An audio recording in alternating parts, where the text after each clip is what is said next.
Hi, welcome to this video. Using CapCut keyframes for smooth transitions requires adding a starting keyframe, moving the playhead forward, and adjusting your clip's position, scale, or rotation to auto-add an ending keyframe. Then, you can apply graph curves or ease in, ease out presets between the keyframes for fluid motion, right? So, we're gonna just tab, excuse me, you're gonna tab the video in the timeline and hit the diamond-shaped icon.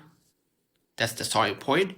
Now I'm gonna move away and zoom out, or just like this. So you're gonna see how it's gonna look All your like, parents are right? So you can see that I just zoomed in and zoomed out, right?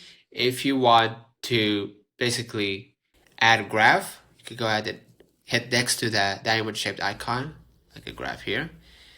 You choose linear, ease in, quad in, cubic in, ease out, whatever. if you or Right? So I'm gonna choose your ease parents out, are right? That's how it's gonna look like. So basically that's it. Send a like in this video, subscribe it really helps with the channel. Till next time, see you. if you or your parents are stupid rich